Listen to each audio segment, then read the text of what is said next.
We're going to be in Galatians 5 tonight. We're going to look at verses 22 and 23. And I will get you to help me a little bit as we go along. I'll have different ones of you share passages so that I won't have to read them out of this Bible that right now looks like it's about a quarter mile away. Sure.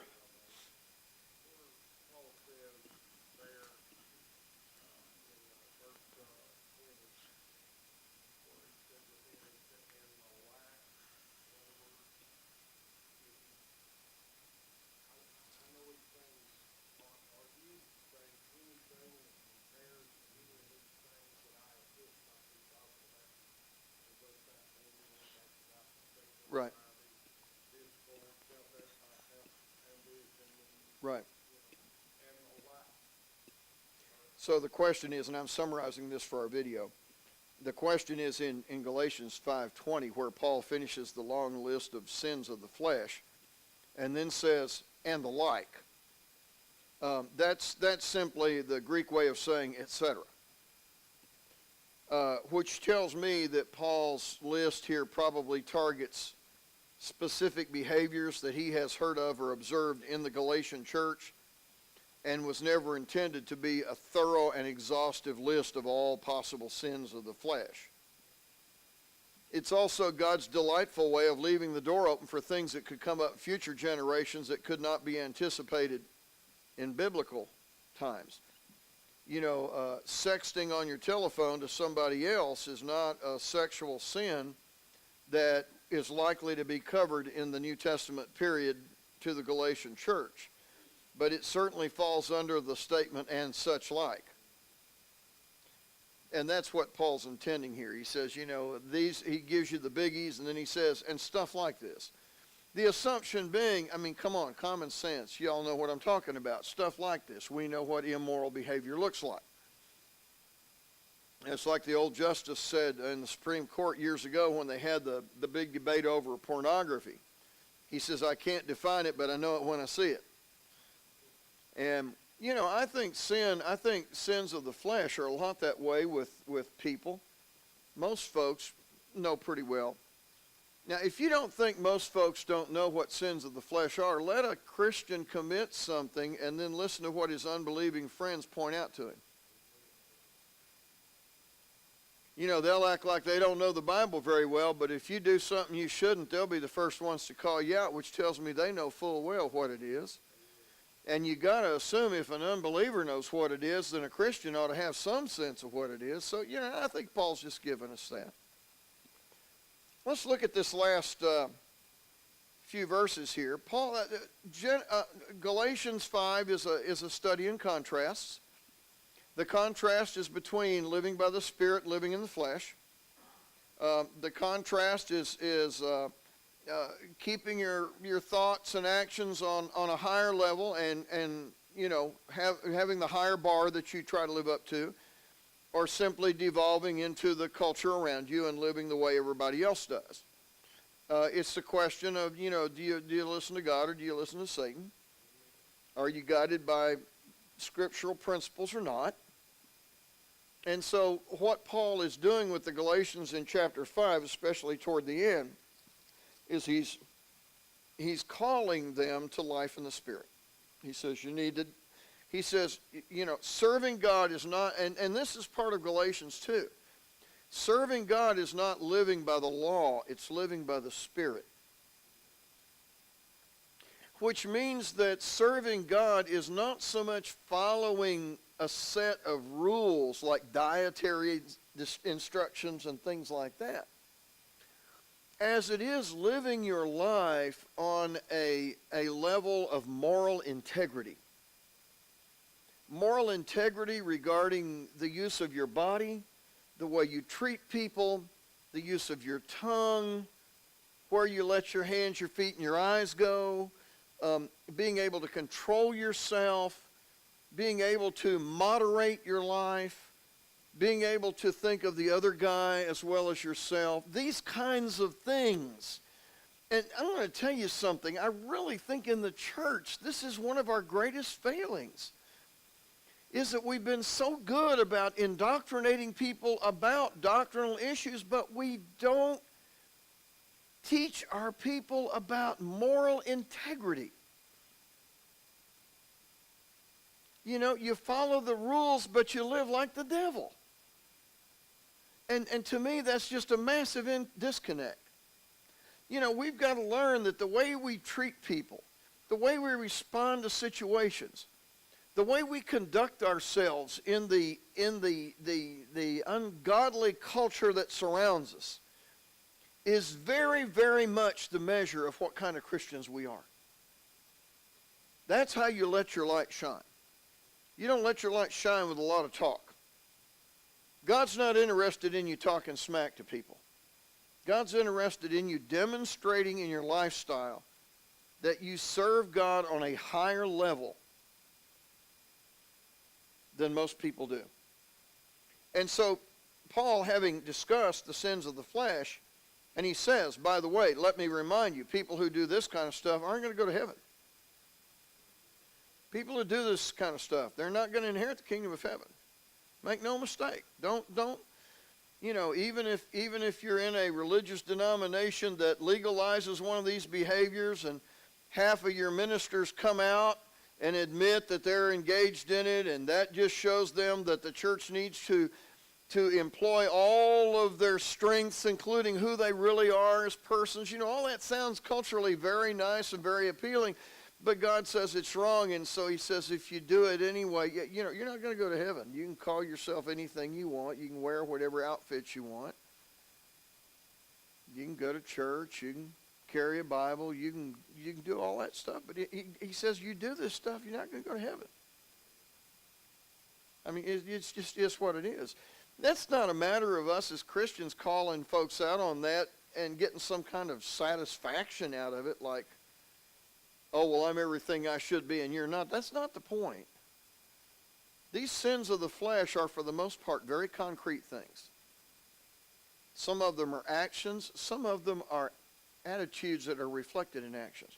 By the way, I would remind you that the same Bible, just for those of us who feel really righteous sometimes about ourselves, the same Bible that says adultery and homosexuality are sins says that slander and hatred and envy and jealousy are sins that will keep us out of heaven too.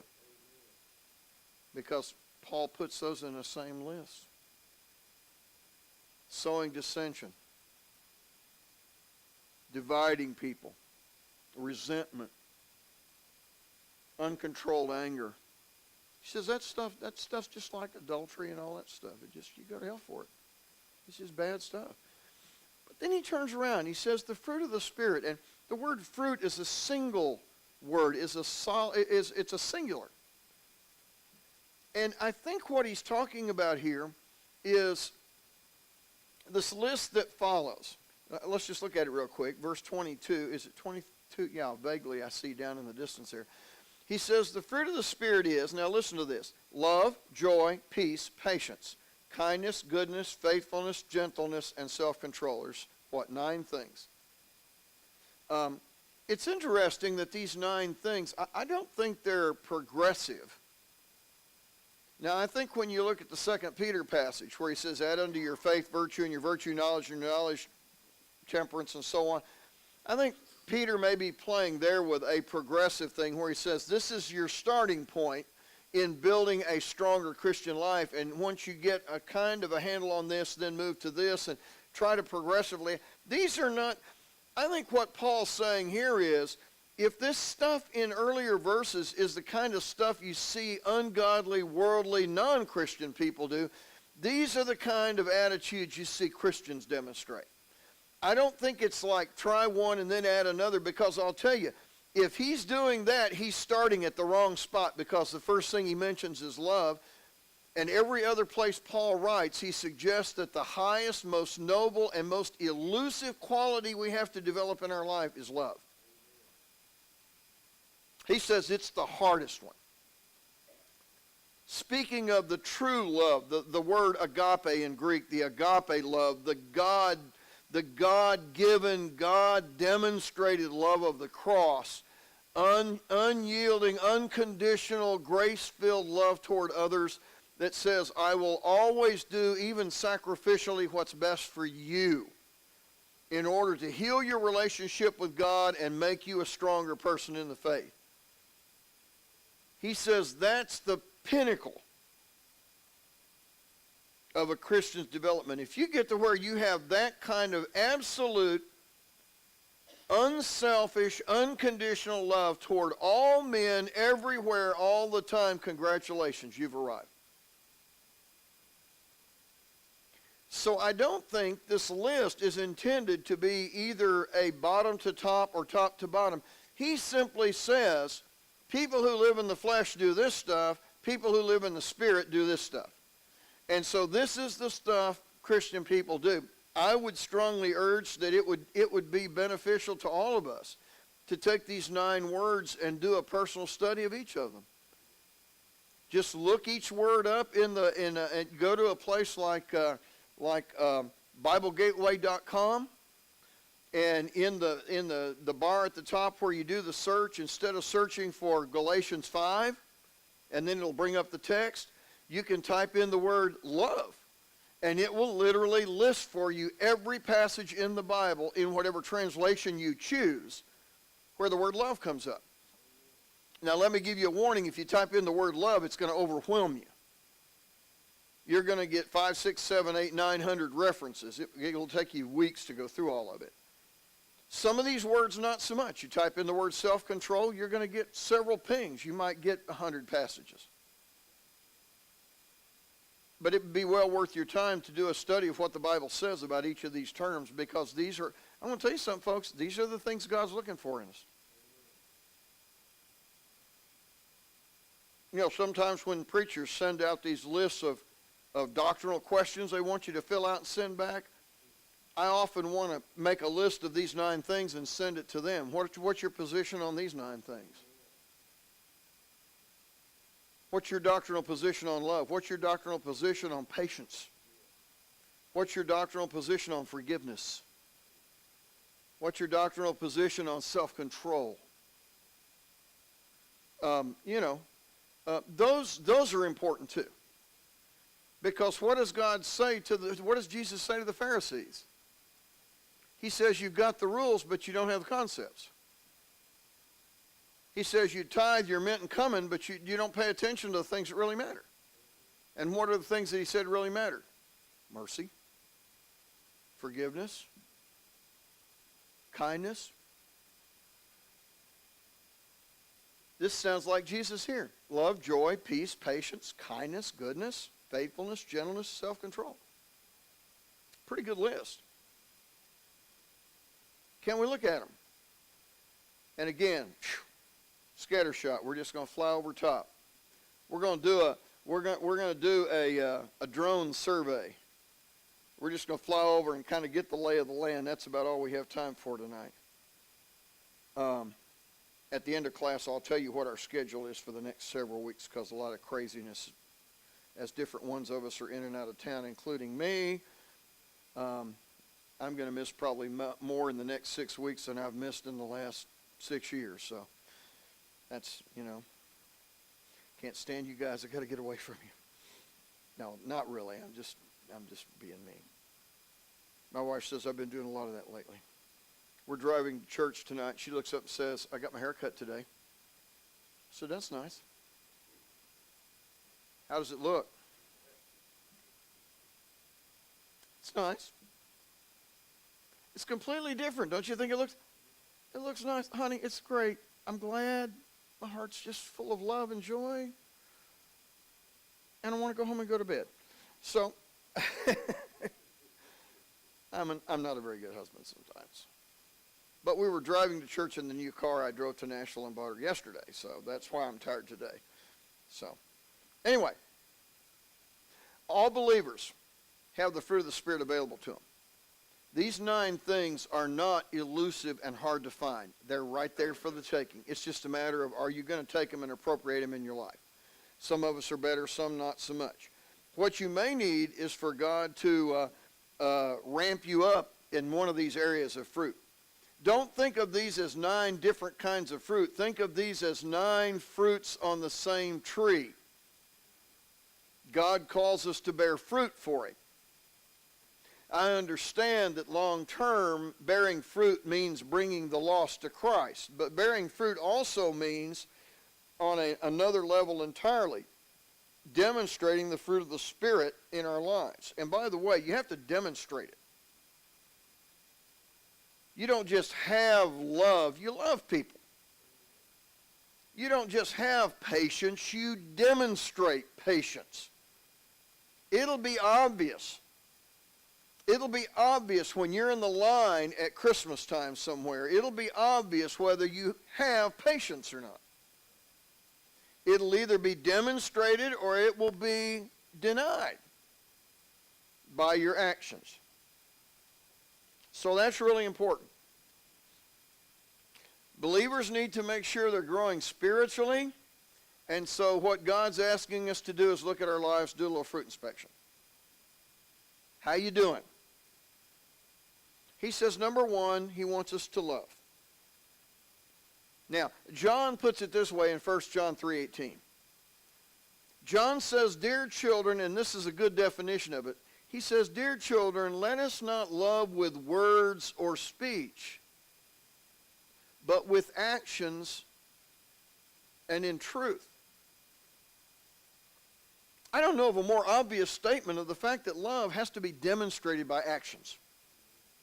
Love is demonstrated by how you treat people. I don't want to know what your doctrinal position on love is. I want to know if you love people. You know, that's what's decisive. John's illustration of this earlier is that you're walking along or you find out that a brother or sister in the congregation needs clothing or needs food, and you say to them, boy, that sounds bad. Sounds like you're having a tough time. I sure hope things get better for you. But you don't do anything to help things get better for them. Now, I realize there are times when we don't have the means to do everything that a person might need done. Sometimes a person who's doing without financially is doing without financially because they're financially irresponsible. And what you may need to do is help pay their electric bill and help make their car payment, and then arrange for a responsible financial advisor to sit with them and explain to them and work with them in how to develop a responsible financial approach to life. You know, it's the old saying that, you know, it's the difference between giving a person a fish and teaching them how to fish. And what we always want to do with people who have defects in their life is you always want to try to help them to correct those defects so that their life is better. You know? A man who's lazy needs to learn to work, not because being lazy is a drain on me and the American system and all of that. A man who's lazy needs to work and learn to work responsibly and take pride in it because that'll make his life better. It'll make him more of what God put him on earth to be. A lot of times in the church, our way of dealing with the needs of people is just to meet the immediate need. You know, buy them some clothes, fix their car, take them a meal, and we don't stop to ask, is there more needed here than that? And so, that, you know, I just challenge us. Love looks at the whole situation. Now, the love that he's talking about is unconditional. I don't love you because you do things I like. I don't love you because you do the things I approve of. And the nearest thing I can find to it in my own experience is the love I have for my children. They do some really, well, they have, not so much now, but they've done some really stupid things. I mean, stupid things. Bad things. Immoral things. Ungodly things. But I'll never turn my back on my children. And so you stick with them through all that, and, hopefully, when you wring out the wash, hang it on the line and let it dry, the sheets are still pretty white. That's just the way you got to be. I mean, I feel sorry for parents that can't forgive their children of their mistakes. Who more importantly to model grace to than our own children? And in that respect, to one another. In the church. Let people make mistakes. They're going to do it anyway. If you haven't figured out that you make them, boy, let's talk after church, okay? You and I need to have a long conversation. Agape love, agape love, the love of God loves you in the hard times. It's easy to love somebody when everything's good. It's when the rubber's on the road and kind of smelling burnt when you got to start really working at it. And that's true in marriage. It's true in the church. It's true in our own, even in loving ourselves. It's easy for me to love myself when I'm doing everything pretty well the way I should. But boy, when the wheels fall off the wagon and the tongue's dragging and sparks are flying out the back, it's hard for me. I'm pretty hard on myself. We need to learn to love. Do people know when you're happy? Do people sense joy in the midst of the chaos of your life? I'm not saying you have to enjoy life. Nehemiah 8 verse 10 says, "For the joy of the Lord is your strength." Paul talks about rejoicing in the Lord, and he wrote that passage in Philippians while he was in prison, by the way.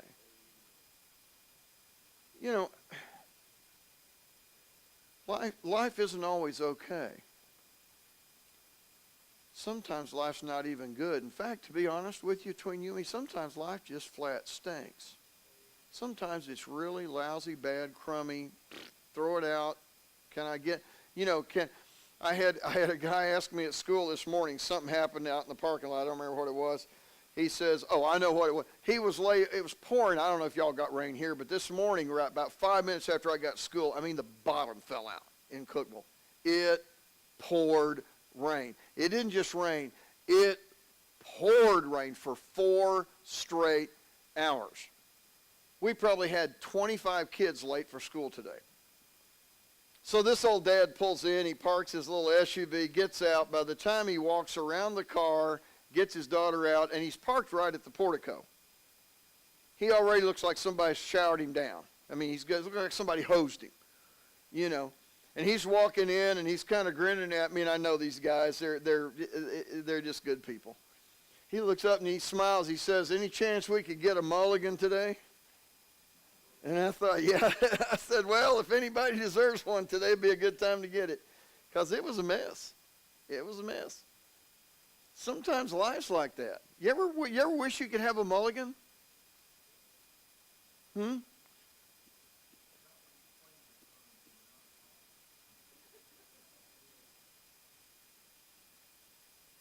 me explain what that means. I'm very familiar with this, by the way. A mulligan's when you get up and you line up to hit the shot, and you hit it off the tee, and you watch it go into the trees to the right. After you hear it hit the 4th tree, you assume that there's no way in your lifetime you're going to find that ball. It's in there like going bing, bing, bing, bing, bing, bing, bing, bing, bing, bing, bing. And it's like, okay, I don't even know how many directions it's changed or which ones or what. It may be stuck in a tree for all I know. So you look up and you say, I'm going to take a mulligan. That means you get you don't count that stroke, you get to try it again. And so you hit it in the woods again. Now, some people, when they play golf, if they're rank amateurs, they'll say, listen, we'll allow each other to have 2 mulligans in a round. Which means at any point in the round, you can reshoot a shot. Twice. Now, if you use it on your tee shot and your approach shot on number 1, you're going to have a long day ahead because you got 17 more holes to play and no more mulligans. But a mulligan's a do-over with no penalty. And have you ever wished you could get one of those in life? Don't you wish? Have you ever had times in life when you wish you could have a do-over with no penalty? Yeah. But you can still feel joy. Because God gives me do-overs all the time. Forgiveness itself is a lifelong do-over. And so, we need to work on that. Do people know you as being generally a joyful person, or do they know you as being, moody and disagreeable and just, well, I wouldn't get in his room today. I think I'd leave him alone. Now, we all have days like that. But do people say that about you almost every day when you walk in? I wouldn't say anything to her before 10 o'clock. Listen, if people can't approach you every day before 10 o'clock, you need to work on your attitude. That stinks. That just stinks.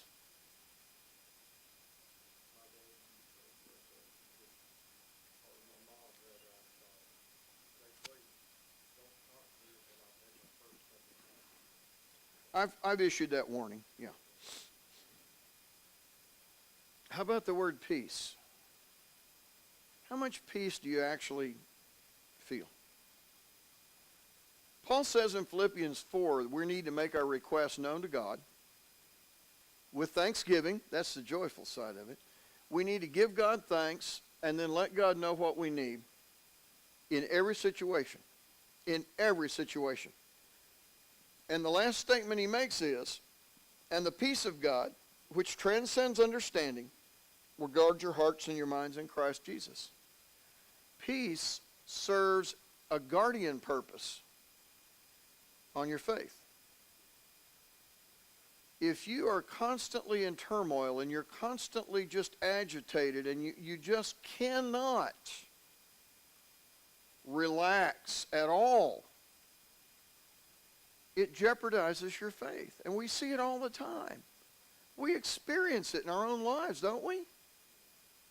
How's your faith in, and think about the times in your life when you have been through, and I don't mean this in a crass sort of way, but think of the times when you've walked through hell in your own life.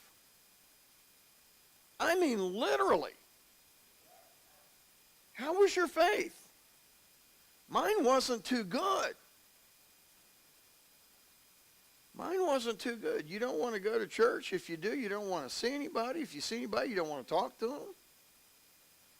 You slip in late and go out early and walk out the back door and park on the far end, and you just don't want anybody around. You don't want to talk to anybody. You don't want to be, and I get that. If we're honest, we've all been through that, and if we were really honest, some of us are there right now. That's okay. At some point, you just have to give it to God and say, hey, I don't know what else to do. I mean, I don't know where else to go with this. And God's not going to get mad at you about that. What he wants you to be able to say is, okay, I'll work with you. Now one of my favorite statements to my wife, and we do a lot of funny things because we've been married 500 years, but I'll look at her sometimes, I'll come home and I'll walk in and, here we come. I mean, she's been at home all day and she says, well, we had this come in, we had that come in, I've had a problem with this, we need that, and by the way, da-da-da-da-da, and I'll say, hey, whoa, take a deep breath, sit down, relax, you're going to make it through the day, and in about 30 minutes I'll discuss these things with you, but leave me alone right now. Now, I'm not saying that's my key to peace. What I'm saying is, I think there are times in our lives when God wants to kind of turn us around and hold our face and say, hey, take a deep breath, okay? Just slow down here a minute. You got a lot of life to live. My granddaughter found out she's going to have knee surgery. She's 14 years old, going to miss her freshman year of sports, her whole year. She thinks her life as she knows it has ended. I said, you're a freshman in high school. And the same coach that wanted you on his team this year because you're so good is going to want to leaner, meaner you on his team next year when you haven't been able to play a year and you're dying to get on the court, on the field. There is no guy better in the world to get in your locker room than the guy that's had to miss the last season. He's got a lot to prove. So I said, hey, your life's not over. People have knee surgery all the time. There are guys in the NFL playing that have had 10 knee surgeries. Some of them get something done every year. They're still playing. Life's not over. Trust me, your life's not over. My life's not over. Now, do I know what God's got planned? I have no idea. But I can at least trust him. Anxiety and worry, that may be the biggest bugaboos we deal with in life. They just dismantle us. And when you're worried about things, you can't think about anything. Have you ever noticed how forgetful you get when you get really worried about things? That's when you lose a car key and find out you left it in the freezer. And why in the world you would have put it in the freezer to start with, you'll never know. Because you don't know what you were thinking at the time. Oh yeah, you probably weren't thinking at the time. I wasn't thinking at the time. We've all been through times like that. You know, I always tell married people who lose a loved one, like in death, husbands and wives both, I say, hey, don't make a major decision for a year. What? But we've got, yeah, you know, it'll all wait. Ain't going anywhere. Because until we calm down and get a little distance, we don't make good choices. How many people do you know have gotten divorced and remarried within a month?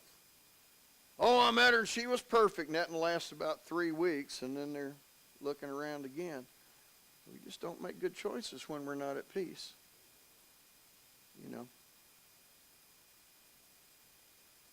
What's the next word? Is it patience? Yeah. One translation has forbearance. Being strengthened with all power according to his glorious might, so that you might have great endurance and patience. This word means not just patience in terms of, you know, waiting your turn in line without being rude and disrespectful. You know. It means, you know, I had somebody tell me the other day, I'll tell you another story. Last night we had dinner at Demos in Lebanon. I'm sorry, but we can't go through Lebanon without stopping and eating at Demos. It's like required. We've actually had officers stop us on the other side of Lebanon and tell us we had to go back to have dinner. So we were waiting to be served. It's late at night. We're dog tired. We wish they'd come on and get it going. Well, the guy who was supposed to serve our table was just swamped. And we were waiting, and we were waiting, and we were waiting. And finally, this other young man comes over, and he introduces himself. And he says, my name's so-and-so. And he says, such and such, who's your normal server, is just covered up right now, so I'll go ahead and help you get started and everything, if you don't mind. He's new. We find out he's new at it. He's just starting. And we got to talking. He was very good, very, very kind to go ahead and, you know, get our order, get our drinks out to us and all of that. And then he comes up a little later and he says, now I won't be serving you anymore tonight. He says, so-and-so's kind of gotten caught up now and he'll be taking over. And Marty looked at him and she asked him a question. He just kind of looked at us. She says, well, now when we put the tip on the tab, do you get any of that? And, you know, servers are very nervous about talking about tips. And he finally, I said, well, you know, she's asking a simple question. Do you get any of the tip? He says, well, no. He says, the person that cashes the tab out gets the tip. I said, in other words, you've done all the work and the other guy's going to get the money. And he's like, well, now, I'm glad to help in any way I could. I said, look, son, don't, it's not a problem. And Marty got in her purse, and she got a little cash out, and she says, I want you to have this as a tip. She says, you don't get it, you won't get a tip for this, but you should. I mean, the purpose of the tip is, part of it is, we've had, all three of our kids have worked in service industry, okay? We know how it works. We've got a son right now who's a manager at one of the restaurants. Those kids that serve the tables, they get paid like $4 an hour. And the way they make their living is off the tips. That's what they make their living off of. And so if everybody smiles and nobody tips them, they get $4 an hour for their work. So we told him we were going to give him a tip for helping us out. And he says, well, no, I don't want. I said, don't worry about him. I'll take care of him. I said, I'll take care of the big guy. He's got to get his little pinch of the thing too. I got you. But we want to give you something too. And he just thanked us so much. He says, you can't believe how rude people can be. I said, oh, yes, I can. My son calls me every night and tells me how rude they are. This patience has a lot to do with how you interact with people, how you treat them. How tolerant are you in handling people that maybe rub you the wrong way? And that goes to the next word too, kindness. The gentle word, the soft action, the soft answer, the helping hand. The willingness to feel compassion and to reach out. I told somebody one time, if I had enough income and I'd buy a 100-acre farm, and I would fence it off, and I'd take in every stray dog that anybody ever brought to the shelter and just take care of them and feed them and let them live and run free on my farm. And people say, you're nuts. And maybe I am, but I feel such a great compassion toward animals like that. It just breaks my heart. People post these videos all the time of these poor little orphan dogs that are found that are so pathetic looking. I can't watch those things, man. I'll sit there at my desk at school bawling like a baby. I can't believe somebody did this dog. It's like sad. Kindness. How do you treat people? I tell my kids at school, I say, hey, kindness is as much about how you treat your dog as it is about how you treat your brother and sister. What kind of person are you? Paul says, and the Lord's servant must not be quarrelsome, but must be kind to everyone. 2 Timothy 2:24. Notice the contrast. Must not be quarrelsome, but must be kind to everyone. So if you're one of these harsh, strident, I'm right about everything kind of people, that doesn't demonstrate. Even if you're right. We have folks in the church that would rather be right than be kind. They think the real measure of being a Christian is to be right. You gotta be right about everything. Well, I got news for you. They're not right about everything. For one thing, they're not right about the attitude of having to be right about everything. So I've already got them one down right there. I've already got them one strike down. And I haven't even thrown a pitch yet. That's sad. Goodness. Goodness, dear friend, do not imitate what is evil, but what is good. Anyone who does what is good is from God. Anyone who does what is evil has not seen God. 3 John 11. Goodness. You just do good things. Now, if you don't know the difference between good and evil, I feel sorry for you. You do good things. I always like it when somebody dies and folks come by and they say, boy, he was just one of the best neighbors a person could ever hope to have. I mean, I've seen that guy do this, and I've seen it do that, and I remember when a tree fell across my garage, and he was, I'll tell you who I always like is that guy Charlie with the Farm Bureau.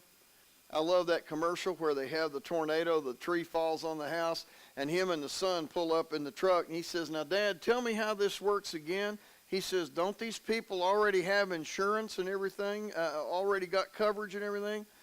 And he looks at him and he says in so many words, he says, well, son, one of these days you'll understand it's not just about the insurance coverage.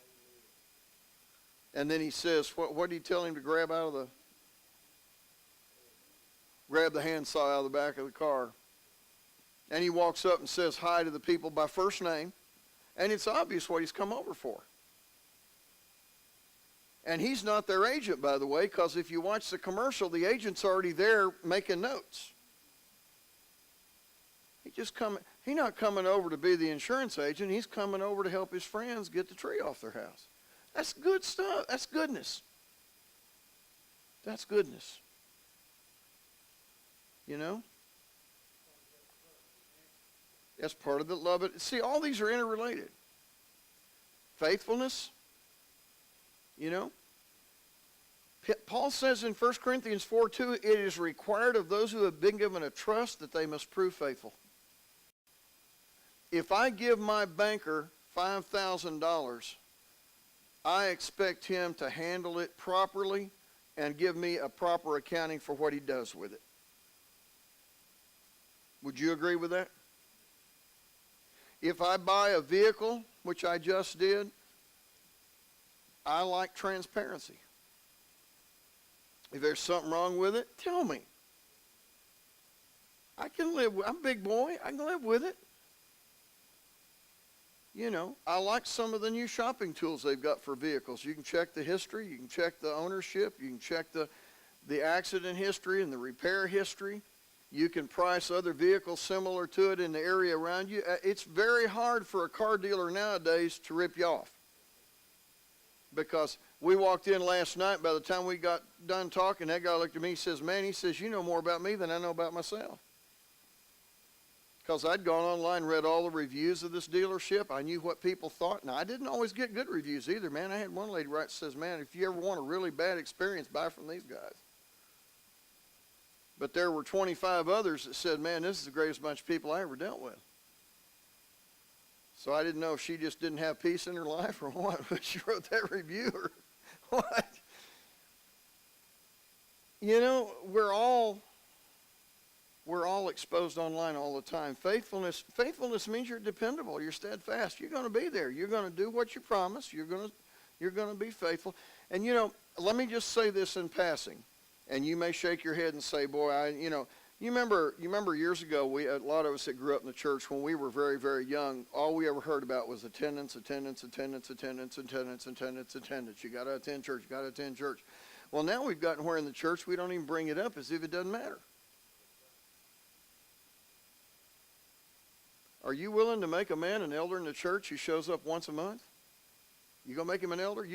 Are you satisfied if your preacher shows up a couple of services a month? Well, I thought I'd come in and preach this morning, didn't have anything to do. Since it's raining out, I can't go to the lake. By the way, I would have been here last Sunday, but boy, that sun looked awful good out there, and I just had to get a little ski time in. You know how that is. I mean, Sunday's my day. It's the only day I've got to do things I like to do. Besides that, I had to get the yard mowed that afternoon. So anyway, I hope y'all don't mind, but I'll be there next Sunday now. God bless you and have a good week. And remember, live the victorious life. Now, if a guy did that, you would ride him out on a rail. And you should. And what you would say is, we can't have a guy like that preaching for us. Look what example he set. Excuse me? Would you run that by me again? What kind of example are you setting for those in the world around you? See, I think it's unfair to require faithfulness of some and not expect faithfulness from all of us. I mean, it's not, hey, I don't want to get into this game where, we're going to keep track of attendance, and if you miss 4 services, we're going to disfellowship you. That's stupid. I'm sorry. Let me just call it what it is. That's stupid. That's legalistic. Now, let's just not go there. But shouldn't we have the right to have some expectations of each other as fellow Christians? And isn't it fair to ask the question of somebody, well, does this really matter to you? Do you really care? You going to play a guy that only makes 2 practices a week? I mean, what do they do in the NFL if a guy misses practice? Fine him $1,000. No, we're not going to do that. Well, what are they saying to him? Hey, if you're going to be on the team, you got to be here. You can't run plays you've never heard of. You can't throw the ball to people that you don't know. You can't block for a guy you've never met. You can't play for coaches you don't even know the name of. And that's the worldly aspect of it. How much more the people of God? Gentleness. Paul says in Philippians 4:5, let your gentleness be evident to all. Are you a hard person to deal with? Are you harsh? Are you tough on everybody? Are you kind of mean-spirited sometimes? You know, it's a subtle thing to be able to demonstrate grace to people. I like the way one writer put it. He said, you know, we ought to be the kind of people that others feel at ease around. Now, that doesn't mean they feel like they can do anything, get away with anything, and everything's... See, people always jump both extremes of this. The people who think gentleness should be kind and thoughtful will say, don't be harsh and legalistic. But then the folks that are harsh and legalistic will say, yeah, you just some milquetoast, namby-pamby little everybody just love everybody and sit in a circle and sing kumbaya and it's okay. I'm not advocating either one of those views. I think they're both wrong. I don't think God's pleased with either one of those. God doesn't want you to loose rules that God's made, but God doesn't want you to make rules that God didn't make either. The Bible doesn't give you the option to mess with either one of those. Now, you can call a man out of sin, do it lovingly. If you don't believe it, read John 8, where John meets the woman who's captured in the act of adultery. And by the way, the fact she was caught in the act of adultery, doesn't that seem a little contrived to you? As if the people that caught her just happened to know where she'd be and what she'd be doing at the time she was doing it, and evidently had done it before on many occasions and knew about it, but it didn't bother them enough until they thought about getting a chance to hook around Jesus on it. And then all of a sudden they discovered her, because most people who are sneaking around out back committing adultery aren't out on a street corner in the main street of town. So somebody knew what was going on, and it was tolerated for a long time until it became useful to use her to achieve an end. And then she's brought to Jesus, and what does Jesus do? Does he tell her it's okay, that it really wasn't that big a sin? Is that what Jesus says to her? Does he tell her she sinned? He didn't have to, does he? She already got that figured out. In fact, they'd already condemned her to die. And by the way, the law justifies that. Jesus would have had every right to say, yep, you deserve to die. Shame on you. And he could have cast the first stone and done it in good conscience. But he turned it on her accusers and said, okay, whichever one of you's got it all together, just pick up that rock and give her a flame. He never says you can't stun her. In fact, he says, yep, you can kill her if you want. Fine with me. I'm not accusing her, but those of you that accused her, pick them rocks up and let her have it, buddy. Honey, just go stand over there. I mean, it's time to, you do the crime, you pay the time. Sorry. He's not going to deny the law of God. He's not going to say, no, God said it's okay. God didn't say it's okay. But he did say, if any of you are without sin, then you can throw the first stone. And all of them walked away one by one. Then Jesus looks at the woman and he says, where are your accusers? She says, they're all gone. And he says, then neither do I condemn you. And you got to understand what that statement means. It doesn't mean I don't condemn your sin. It means I'm not going to carry out the death sentence that has already been passed. What he means is, I'm not going to execute you. I'm not going to take it upon myself. You've gotten the point. And then the last thing he says to her is what? Go home, don't do that again. Go home, don't sin. He says, go your way and sin no more. Now that's gentleness. That's kindness. Oh, he laid into her. I mean, she got it. But he got no satisfaction out of hurting her. He just wanted to confront her with what she was doing. The last word is self-control. Best commentary is Titus 2, 11 to 12. For the grace of God has appeared that offers salvation to all people, He teaches us to say no to ungodliness and the worldly passions and to live self-controlled, upright, and godly lives in this present age. Boy, there's a contrast, isn't it? You say no to the bad stuff and yes to the good stuff. What's Paul just said here? Say no to the bad stuff, say yes to good stuff. In fact, he ends by saying what? Those who belong, he says, against these things there is no law, and those who belong to Christ Jesus have crucified the flesh with its passions and desires. And since we live by the Spirit, let us keep in step with the Spirit. What's he talking about? Consistency. Consistency. How do you hit 700 home runs in your Major League Baseball career? Number one, you better make it through 20 or 22 seasons. Ain't nobody playing 8 seasons going to hit 600 or 700 home runs. You got to play 20 to 25 seasons, and you've got to hit consistently every single season. You do the math. You take 700 and divide it by 20. What do you get? 35. You've got to hit 35 home runs a year, every year, for 20 years. Yeah. To me, when you look at a guy like Hank Aaron, that just blows my mind. 35 a year for 20 straight years? I mean, don't you have a bad year? Don't you have a year when you got a little gimp in your hip? And if you do and you only hit 15, then the next year you got to hit, 50 or 60. Or you got to up it to 45 a year for a couple of 3 years to make it up. I mean, the possibility is just staggering.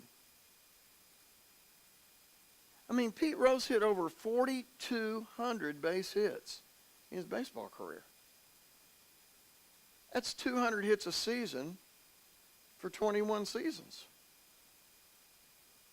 Do you know how many players play in the pros and never hit 200 hits in a season? Never? 99% of them. It's considered a remarkable accomplishment to get 200 hits in a season. This dude did it for 22 years. That's consistency. That's what God's looking for. He's looking for folks that are going to just be there. They're going to step into the box. They're going to take their swings. By the way, the guys that have the greatest home run totals also lead the record books in the most strikeouts, because they usually either stroke it out or strike it out. That's usually the way home run hitters play. But they keep swinging. And they keep stepping in, they keep playing, they keep doing it. And that's what you got to do as a Christian. I'm sure they all played days when their stomach was upset. They all played days when it wasn't going well at home. They all played days when the weather wasn't good. They all played days when it was hot and sweaty and they didn't feel like playing. They all played days when somebody wrote something bad about them in the paper the day before and said they ought to be traded because their career's over. I'm sure they go through all kinds of stuff, and they've got to rise above that. And, all God's saying to us is you got to rise above this stuff in the world around you. Just be consistent. There's times when you'll be stroking one every third game, and there's times when you might go a month and a half and not even hit the ball. That's okay. Are you still coming every day? Are you still dressing out every day? Are you still getting in the dugout every day? You still going on the field every day? That's what God's looking for. Be faithful unto death. Give you a crown of righteousness. Paul says, this is what God's looking for. This kind of stuff, these kind of people. No flash, no dash, no banners, no awards. No, well, I just get it right all the time and everybody else struggles. It's just, hey, we're all just average folks trying to be faithful every day. That's it. We don't need any more glorified view than that. It's enough. God forgives me. God washes me in grace. God fills me with promise and hope. He listens to my prayers. He gives me strength day by day, and His Spirit lives within me. And my job is just to get up and go out and be as Christian as I can that day, in every way that I can that day, to every single person and in every single situation that I can that day. That's all God asks of me. That's called faithfulness. And, these 9 things, they're hefty.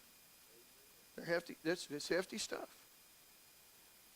But it's a transformation from the earlier stuff to this stuff as you grow in your faith. I don't know if that helps you very much or not. Let me give you a little 30-second overview here. By the way, I can't keep up with all the comings and goings of me and the speakers and everything either unless I have one of my lists. This is all my sermons planned through the end of the year. In case you think I plan sermons just for some of you on one particular Sunday, the sermon I hit you with next Sunday is probably one that was in the planning 6 months ago or more. I don't like to target people with sermons unless you need it. And if you need it, no, I believe this. If you preach the word and you need it, God will lay it on you. I'll let the Spirit lay it on you. My job's to lay it out. His job's to lay it on. Anyway, next Wednesday night, Brother Mark Farley is going to be sharing the message with you. I'm going to my granddaughter's graduation in Murfreesboro.